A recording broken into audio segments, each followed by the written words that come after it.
or not, because everything, as you can imagine, has been mixed up. But you can just email any of us with proposal, or we will contact in order people that were already on that list. Okay. What else? I think we can sort of start. So basically, okay, I had already a presentation there. I thought, okay, we don't wait another week. Let's try to do the presentation now and see how it goes. But the connectivity and everything seems to be working. Okay, so I will, and yeah, Ricardo is reminding, from this point on, we record the session. If you are raising a question, you know it's going to be recorded, but I'm not expecting anything that is not suitable for recording. Okay, let me share myself. Okay, so I hope you see, yeah, the entire screen now. I'm going to tell you something about my ongoing research since a few years. In particular, everything I'm going to show here has been produced in the last 1 year or so. I'm not listing all co-authors or collaborators here. They will be listed as the presentation goes on. Basically, I mean, most of this work is being connected also to what my collaborators at the university and at TIRA are doing. I feel also a bit moved by the fact that, okay, we don't really collaborate or see each other since 1 month or so, but okay, they will be appearing slide from slide. So I will be speaking of the magnetic cosmic web. Speaking of the cosmic web, before going to the magnetic one, why is that interesting at all? So the cosmic web, strictly speaking, is the largest structure in the universe. Usually we say galaxy cluster is the largest gravitationally bound structure in the universe, but the cosmic web is actually the skeleton which is already there before galaxy clusters form. It's connecting galaxy cluster and halos of the cosmic web, and it's related to many open challenges, many mysteries in astrophysics. And the general idea is, if we can get to a systematic observation of the diffuse matter in the cosmic web, probably we will solve many of these problems. Here I'm listing a few. Only a few of those are actually related to my research. For example, we have the famous missing baryons problem. So we know that some amount of baryons must have been generated during nucleosynthesis and baryogenesis. They were there. We can measure them at the epoch of the CMB, so at redshift 1000 something. But then as we collect the number of observables going to lower redshift, basically we can still match the total number of baryons in the universe until observing the universe until redshift 2, more or less, with a lot of extrapolation, of course. But if we instead do the same exercise using observables at redshift lower than 2 or in the local universe, we fall short by a big quantity. And an idea is some of the baryons we don't see but must be there somewhere in the universe are mostly condensing in the cosmic web, so in the filamentary part that is difficult to observe. Knowing the circulation of matter from the cosmic web onto halos is important to any chemical evolution model, because no galaxy is really a closed system. We have inflow and outflow of materials. This has to do more in general with the fueling of galaxies. There is also strong links between the spin of galaxies and the orientation and large-scale topology of the cosmic web surrounding them. So again, we cannot treat galaxies as single objects. If we move from halos, which are of course very overdense places of the cosmic web, and we move into the more rarefied cosmic web, we might find out of equilibrium plasmas. So we cannot simply apply, for example, single temperature model. We must expect that the collisional times are so long that in principle different species like electron, protons, or different kind of elements have very different temperature, because they take very big time to equilibrate if they are living in a very low density environment. And this is also the place in which non-thermal phenomena become important. When we have the formation of halos, we have the so-called virialization. So most of the inflow kinetic energy is transferred into thermalization of the gas, almost not perfectly, but close to it. But before virialization occurs, so if you are outside of halos, a lot of this kinetic energy is still there, so can be there in form of turbulence, or can be there in form of magnetic fields, or you can have a lot of particle acceleration like relativistic cosmic rays.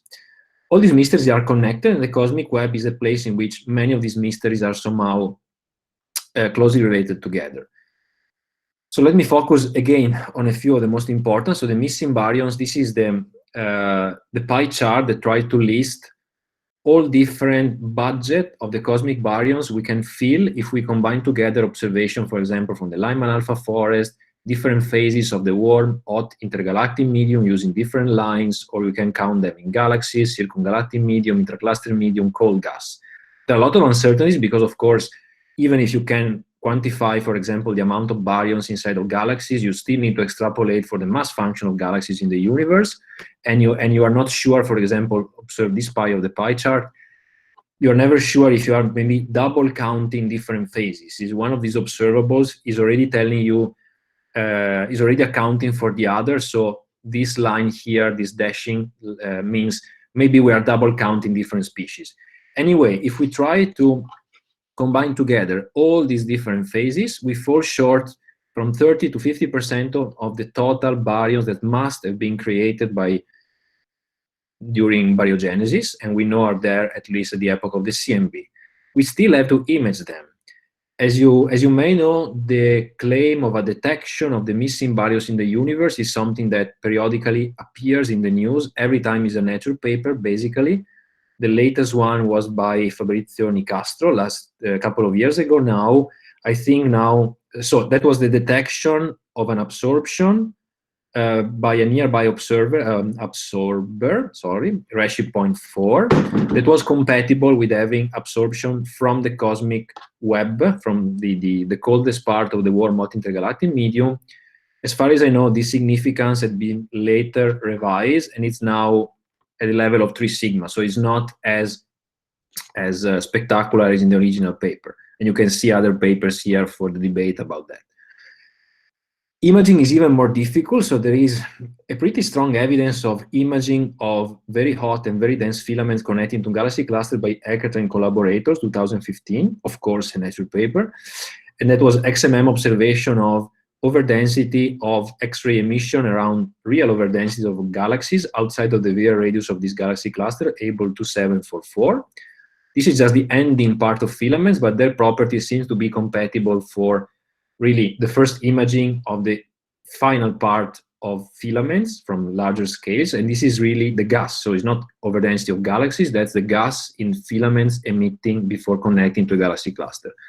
Or last year, Science paper, there was a detection at redshift around 6, I guess, with news of structures on a few megaparsec scale that seems to be compatible again with filaments, but in this case, we are looking at a much colder phase on a much smaller scale. So there are tentative detection, tentative imaging, but no imaging so far of the diffuse gas on larger scale in the cosmic web. Other reason why I care a lot about this is that this mystery is connected, or the cosmic web is the place where to look also for the solution of the origin of cosmic magnetism. We all know that we observe magnetic fields in galaxies, for example, or in galaxy cluster. We don't know what's the origin of those magnetic fields that are organized until megaparsec scale. They are not really laminar, they are tangled, but they have some structure up to a few megaparsec scale. And on this scale, we can think ideally of 2 mechanisms. We can think of an astrophysical origin here on the left. So we can imagine first we form compact objects like we have in the center of galaxies. We form jets, and the jets are the way in which we can release the currents generated onto these compact objects to larger scales. So it's an inside-out sort of mechanism. And supernovae should do the same, basically. So in this mechanism, the origin of magnetic field should be mostly connected to galaxy evolution, and the fact that galaxy evolution always is followed by the formation of compact objects, okay, and strong currents that are released on larger scales. On the total opposite scenario, we have a primordial origin in which we imagine there were magnetic fields already at the epoch of the CMB, even if there are upper limits those models must obey. So the magnetic fields cannot be arbitrarily large, but should obey some constraint. Those magnetic fields were there, they are everywhere in the universe, but in some places they got amplified through, for example, dynamo amplification. Of course, nature can choose or use both mechanisms at the same time. Ideally, if only one of the two is the dominant one, you should expect 2 different trends in observation. So for example, those are the simulated version in some medium resolution simulation I've run as a part of my project. So on the left, you will have a primordial mechanism in which you have a sub-nano-Gauss magnetic field everywhere, co-moving units, almost at the beginning of the simulation, and then you let the simulation go, and you see how the magnetic fields are advected, compressed, in principle also amplified, but the resolution of this simulation is not enough to actually see the amplification, but they are concentrating inside filaments and even more in galaxy cluster. But there is always a leftover of magnetic field everywhere in the universe, which is still connected to the magnetic field you have at the epoch where the magnetic field is generated, which can be the cosmic microwave background epoch, or even before to that. So in that case, you expect to have sort of nano-Gauss at most, magnetic field everywhere, and you should see them concentrating in galaxy cluster or in galaxies and reaching magnetic field, micro-Gauss level field. So we are in presence of a very volume filling mechanism. On the opposite scenario, you can have that the strongest places in which magnetic field are injected are where AGNs are blowing up materials. So every time you have an ejection of materials, you are also advecting magnetic field out from collapsed objects. So in that case, you have something which is very little volume filling. So the filling factor of magnetic fields is small because they are mostly concentrating in halos. And the magnetic field's evolution somehow has to be connected with the evolution of galaxies. We are running systematic simulations of all these mechanisms a few years. This is a collection of 8 models out of a larger collection of 24 models. And in each of these panels, you have exactly the same universe, same cosmological parameters, same exact dark matter skeleton, but different distribution of magnetic fields in all possible different scenarios. This would be the primordial scenario with the largest magnetic field you can imagine, and those would be variations of the model in which you are only injecting magnetic fields when supernovae feedback is happening or AGN are exploding, basically. And it's very difficult to realize it because we also have an average along the line of sight of an 80 megaparsec moving box, but in halos, statistically, all magnetic fields have the same value, but all scenarios are drastically diverging as you go outside of halos, which is what we want to use actually to derive the real origin of magnetic fields from observation. If you now produce a plot only limiting to filaments, so we have a filament finder coded by Claudio Geller, long-time collaborator of mine, we can extract all filaments in the simulation and compute, for example, the typical magnetic field as a function of overdensity, only for filaments, for many different models. And at the scale of filaments, you do expect extremely large differences based on the scenario. So in scenario in which you are not polluting the entire cosmic volume with magnetic fields because you don't have a primordial mechanism, you expect to see a magnetic field, sorry, what did I say? Sorry. If the magnetic field is coming from a primordial mechanism, you expect to see some non-negligible magnetization in filaments. Instead, if you're only waiting for a galaxy in your neighborhood to eject magnetic fields, most of your filaments on average won't have magnetic field inside, so the magnetization is very, very small. You just get some leftover of this, giga year long process of magnetization of the universe. On average, your filaments are rather depleted by magnetic field. So if now you can get an observational signature in the real universe at the scale of filaments, you might understand if you're living in this universe or in this one or in any of those. And for example, this was a cartoon I did a few years ago in which you just lie down all the possible trends of magnetic field versus the typical overdensity you have in a cosmological volume. And now you're also accounting for cluster, your voids, matter sheets, etc. And here you combine the different possible histories you expect from different scenarios. This would be a primordial one.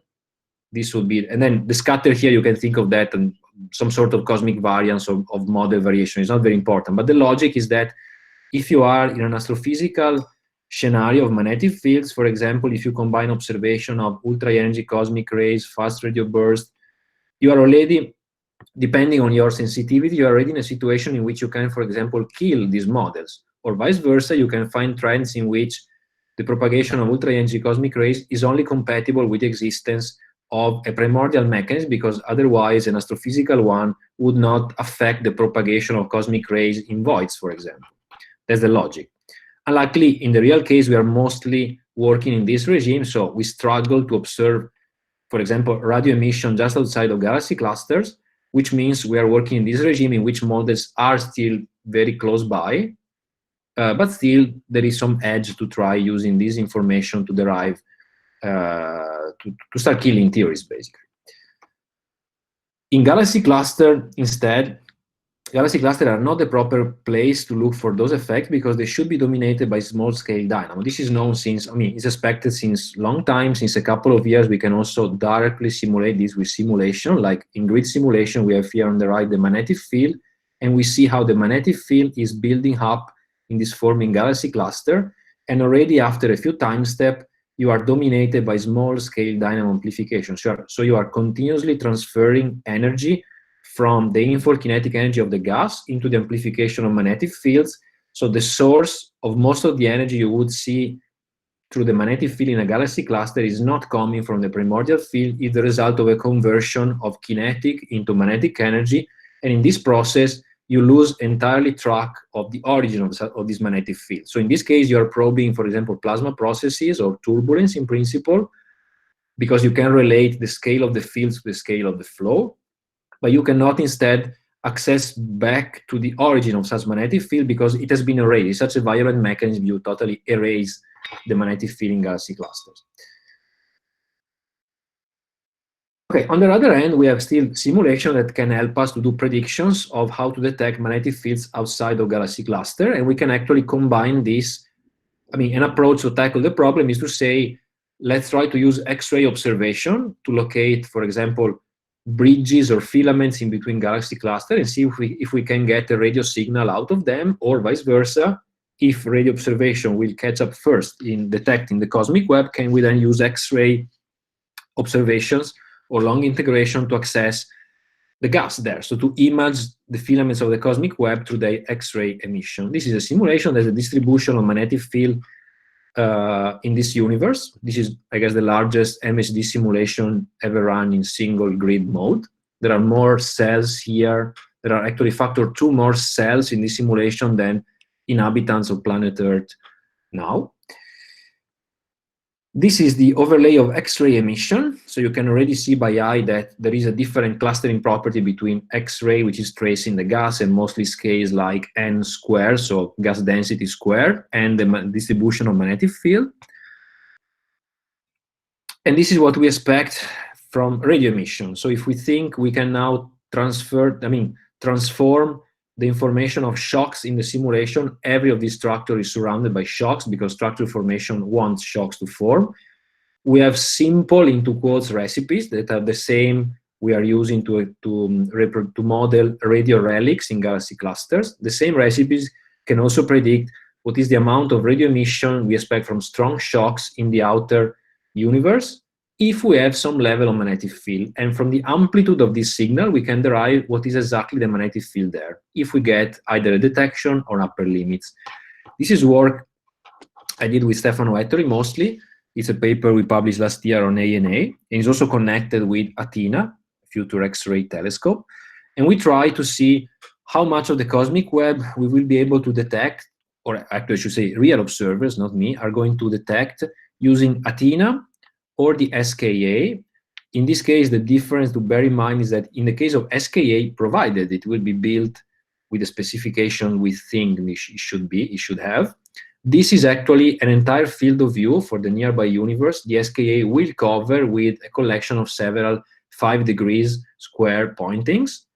Instead, on the left, this would be what Athena would be able to see if it was a surveyed instrument, while instead the real field of view is going to be this one. And Athena is not going to survey the sky with this sensitivity. This is the most you can get if you can invest 1 megasecond everywhere in the universe. That Athena won't do, but the logic is, let's see what is the deepest signal you can get, and let's see if you can propose to invest 1 megasecond there. Okay, we apply the realistic instrumental and sky background, kind of standard absorption and effective areas. So those are the latest numbers from Athena, and the same from SKA, also including the confusion noise that is going to be the limiting factor for SKA. Now, let's remove from the same field everything that belongs to halos, this is what you see. So not so much.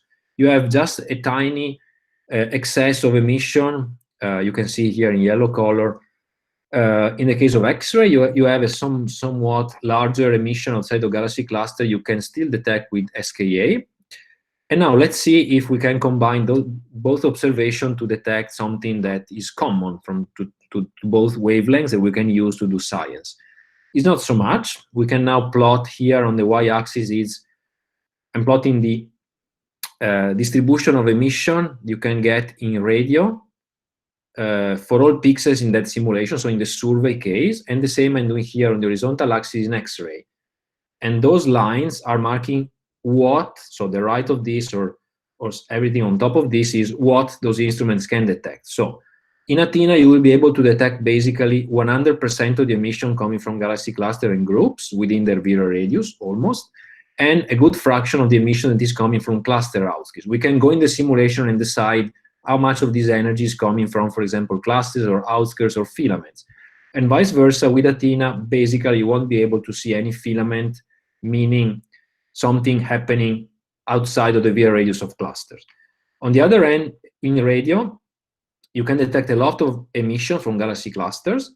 You can detect a lot of emission from cluster outskirts, not all of it, of course, but a good fraction of it, and just a tiny bit of the emission from filaments. You must really go to specific candidates and deep exposure, but you can detect in principle emission from filaments. And this is the region when you should expect to observe with both instruments if you know where to point. So there are points in which you expect to detect a signal both in X-ray and in radio. And then we work out some statistics. So we are speaking something, in the case of galaxy cluster, you have a few percent of overlap. In the case of filaments, you have less than 10 to the minus 4%, speaking of sky area in which both instruments can actually get a detection. So you must really find a very few candidates that are suitable for this. Nevertheless, if you can detect stuff in radio, you are accessing a phase which is contributing a lot to the missing baryons. Now we have phase diagrams, now we have temperature and density. And here I'm color coding how much of this distribution of matter. So you see here contours. Those contours means that 90% of baryons in the universe are inside this area, and only 1% is in this outer shell. And this is how much of these shells you can sample with, for example, X-ray observation, which, as you see, are a strong function of density. So as soon as you are denser than something, you detect 100% of it. In radio, you have a convolution with the magnetic field. The message is, in X-ray, you can detect most of dense baryons in the universe if you are using an instrument like Athena, but you are only scratching the part in which the missing baryons are. In radio, you have a harder time in detecting. I mean, you need shocks to illuminate those phases of gas, but if shocks are there, you are going to sample a bit more of the phases in which missing baryons are. So you can use those detection in principle to really extrapolate the physics of missing baryons better than what you can do in X-ray in principle.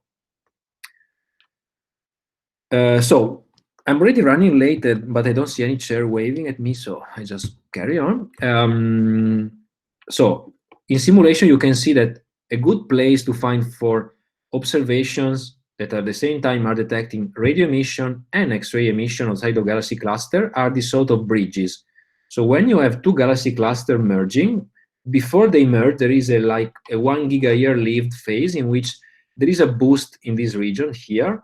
There is both a boost in magnetic field and in temperature. You have an adiabatic compression. You don't have any strong shocks here. A lot of weak shocks, but no super strong shock, because this environment is very hot and the sound speed is very high. But the fact that you have compression is also boosting the X-ray emission that used to be here. And this can move your emission from something too cold to be observable in X-ray to something barely observable in X-ray. That's the hope. In simulation, this is systematically happening anytime you look, basically. So we saw in simulation that a good place to find an overlap of those emission in radio or in X-ray are those intracluster bridges. And there is a phase in which the bridge might become visible even before the two clusters are actually touching within their via radii. So you're really probing something which is peripheral, but you get this extra boost because of compression. And we investigated that systematically using different surveys. We are always looking at simulation here in radio or in X-ray to find what is the fraction that cluster undergoing a merger would get detectable emission along these small rectangles in both sort of observation. And here you have how much in area would be detectable if you stack together many clusters. So cluster 1 would be at your left, cluster 2 would be at your right, and we would be outside of their via radii here. So this is just a rectangle connecting their two via radii. So everything you detect here is outside of the via radius of the two clusters. This is the fraction of emission you can detect if you're using different radio instruments or different X-ray instruments. And then we can also work out the overlap. So how much of the area will be detectable by both. And doing this experiment, we find that according to the mass of cluster and their separation, there is something between 5 or 20% of their area that is suitable for double detection. And if so, we discussed this in the paper. This is also work carried by Mauro Roncarelli. In that paper, we could also simulate the fact that if you get a double detection in X-ray and in radio, you can also have a spectroscopic way of measuring the Mach number that usually you cannot use in galaxy cluster, because in that case you are too dominated by the thermal component of the emission. So bridges would be structures that are probing this part of the density temperature diagram. They are well denser and hotter than the typical cluster outskirts that is here. All these are observational points taken from real observation, and simulation are describing the same phase basically. So because of this boost, you can work out what is the luminosity boost you should get in this transient that only lasts like 1 gigayear. You get a boost that make those structures X-ray observable, and therefore they are a bias place. You're not accessing the regular warm hot intergalactic medium, you are accessing something which is a boosted warm hot intergalactic medium because you observe it. You have clearly a bias. The properties you derive from those structures are typically denser than the typical cluster outskirts. So they can indirectly tell you which was, for example, the density and the temperature before this compression, if you are convinced it's just a simple compression, but you are not really accessing to the missing baryons in the way we usually refer to them as the warm hot intergalactic medium. But they used to be that warm hot intergalactic medium 1-2 gigayears ago. So very interesting observation last year. That was a science paper led by Federica Govoni and many other people involved at ERA and at our department. The discovery of the largest radio structure in the sky is this bridge connecting two smashing galaxy clusters. The emission is from side to side 3.2 megaparsec, and we think it has a steep spectrum. And after that, also in X-ray, people found evidence of bridges in Rosita, even if the paper is not yet published. And we try to study this object because it's very, very interesting. So these two clusters still have to merge based on optical analysis. So the mystery is, why on earth do we find such long radio bridge you see from side to side? And the simple modeling would fail to produce that, because if you use the same shock acceleration you would use for relics, you are unable to fill this region because you don't have enough shocks and you don't have strong enough shocks to explain the emission. You really struggle to get that patch of emission of 3.2 megaparsec. That's a simulation, of course. Then you can assume that there are fossil electrons, so there were relativistic electrons that were already there before this process took place, and they get re-energized by many, many weak shocks that we do see in the simulation. So those shocks cannot by themselves boost accelerate the electrons, but they can boost the emission of electrons that were already there. And that was the first explanation we put forward in this science paper. It makes sense, it's reasonable, but actually we realize it requires some fine-tuning, because, for example, you need those electrons to be there not from since a very long time, otherwise they would give you some very different spectral shape, and you require some ad hoc filling factor. So reasonable, but fine-tuned.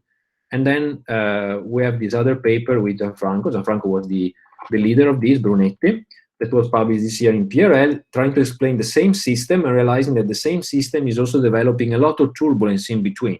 So the same process that is squeezing the two clusters together is also amplifying any pre-existing vortical gas motions that are in between. And the amount of kinetic energy you have in between, given the big volume, is a lot. So in that case, unlike in the case of shocks that are not so many and are weak, In this case, if you have a mechanism to channel the energy from turbulence to particles, you can more or less easily explain this emission. You are only required to have a very low acceleration efficiency. That's the idea in a movie. You would see there is a small transient before the two clusters merge, in which the radio part is instantaneously boosted, but that only lasts for a small time, like here. So the right panel is our proxy for the radio emission that is tracing the turbulent part of the flow. Why? So you don't see anything because the compression in this case is not so big to really have the bridge shining. But in radio, we are speaking of orders and orders of magnitude of different.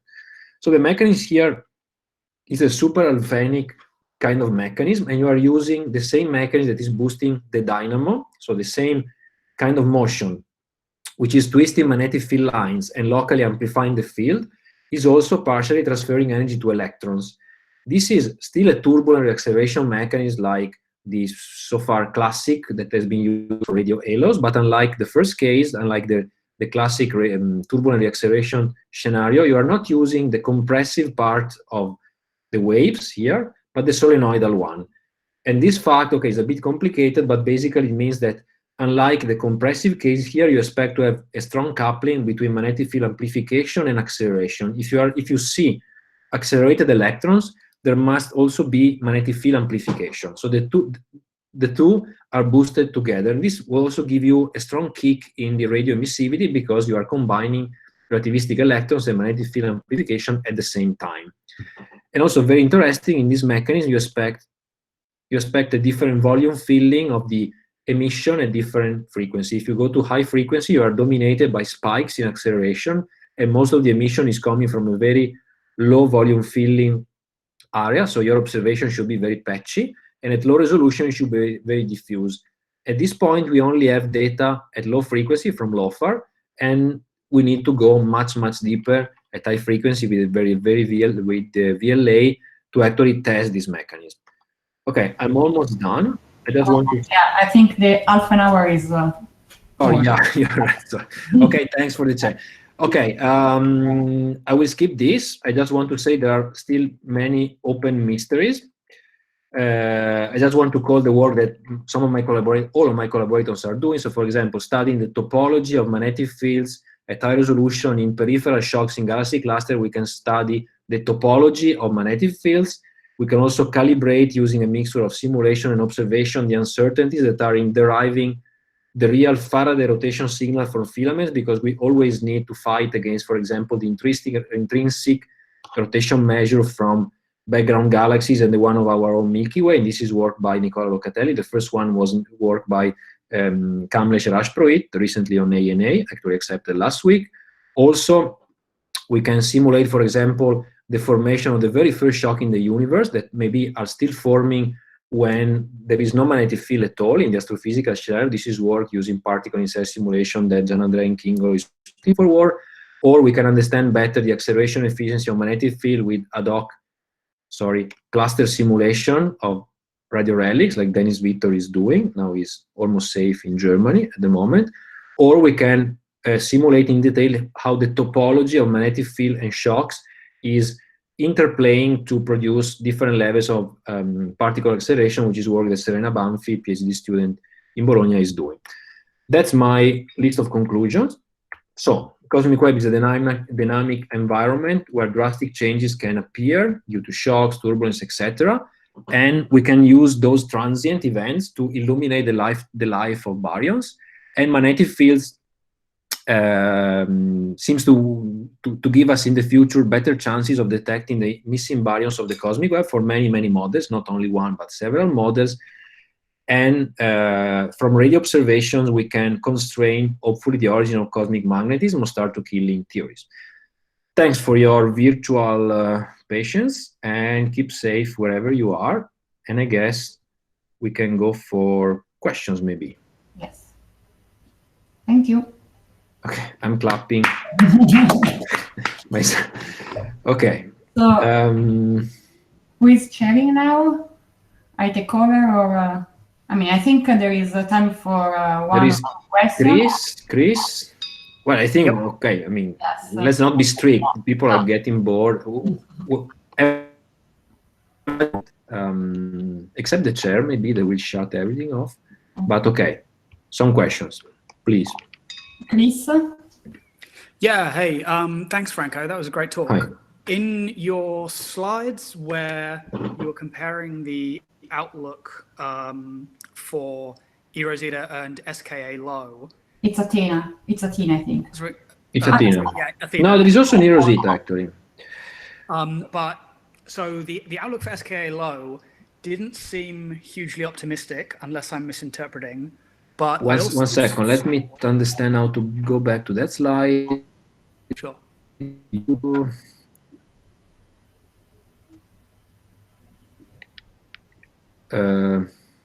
You see the screen? It was the earlier one where you had the images. Oh yeah. Yeah. I'm not. Well, we'll leave it here anyway. I noticed in the earlier one where you actually showed sort of the survey areas that you had the comment that the SKA low one was for the deployment baseline of 40 kilometers. But yes. Does the picture change drastically now that they've confirmed they're going for the design baseline of 65? No, but even better, of course. We are not actually, so basically resolution is not an issue here. Sensitivity is, so I actually have, but I'm not using since a while, the figures for the 65 kilometers. The numbers are going to increase. I don't remember if we ever put that in the paper because we always work in the most pessimistic scenario. But yeah, things are going to improve. Another thing that I didn't have time to address here is that you always will have to remove the contribution of radio galaxies, of course. I know you like radio galaxy, but in this business, they are like noise. And so, of course, any increase in the baseline, anything that can help you better resolve point-like or sources, increase confusion noise, etc., decrease confusion noise is best. So I have the figure somewhere. I'm not sure we ever published, but this can only makes things better, not dramatically better, I must say, but a bit better. Cool. Okay. Thanks. That's kind of what I expected. But I was wondering whether it was going to be sort of more of a drastic improvement or sort of a gradual improvement. But yeah. Not drastic, but we did that. We did actually for the SKA working group on the continuum. We studied the effect of what if we cut the baseline from 69 to 40 kilometers. And basically, there is a whole population of low or small filaments and weak filaments you start to miss. They will disappear. And I would expect if we go back to 65 now here, you should see many of these points actually connecting. So this would be much better. As soon as things are settled, takes 1 second to redo the experiment. Any more questions? Okay, if not, I don't know how was the experience for the public. I will know next week. So next Tuesday, we will have Marti Arrivi presenting in the same way, basically. And then Marcello Giroretti, and then we'll see. We'll try to sort out some sort of calendar. And in the meanwhile, maybe the situation will solve and we will go back to normal life. We don't know at the moment. Okay. Okay. Thanks a lot for joining. Thanks, everybody. Keep safe. If there are no more questions, I think we can quit here for today. Cool. Ciao, everyone. Okay. Ciao. Ciao, everyone. Ciao, ciao. Ciao. Ciao. Thanks. Ciao, ciao, ciao, ciao.